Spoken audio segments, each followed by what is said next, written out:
నమస్కారం ఈటీవీ 360కి స్వాగతం. ముందుగా ప్రధానాంశాలు. అవినీతిలో వైకాపా జెట్ స్పీడ్లో పరిగెత్తిందన్న ప్రధాని. ఖజానా ఖాళీ చేసి ఏపీని అప్పుల్లోకి నెట్టిందని మండిపాటు. తండ్రి ప్రారంభించిన ప్రాజెక్టుల్ని జగన్ నిలిపేశారన్న మోదీ. పోలవరం సుజల స్రవంతిని పూర్తి చేయలేదని విమర్శ. ఉద్యోగులంతా కూటమికే ఓటేస్తున్నారన్న చంద్రబాబు. అవినీతి వైకాపా ఇంటికెళ్లడం ఖాయమని స్పష్టీకరణ. జగన్ పాలనలో అడుగడుగునా కుంభకోణాలేనన్న పవన్. వైకాపా అవినీతి కోటల్ని బద్దలు కొడతామని హెచ్చరిక. ఎన్నికలు బాగా జరుగుతాయన్న నమ్మకం సన్నగిల్లుతోందన్న జగన్.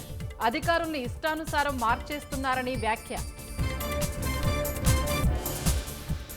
రాష్ట్ర పోలీసు కొత్త బాస్గా హరీష్ కుమార్ గుప్తా. 1992 ఐపీఎస్ బ్యాచ్ అధికారిని నియమించిన ఈసీ. వైకాపాతో అంటకాగుతున్న మరో అధికారిపై ఈసీ కొరడ. అనంతపురం రేంజ్ డీఐజీ అమ్మిరెడ్డిపై బదిలీ వేటు. పోస్టల్ బ్యాలెట్ ఓటింగ్లో మూడో రోజు ఉద్యోగుల ఇక్కట్లు.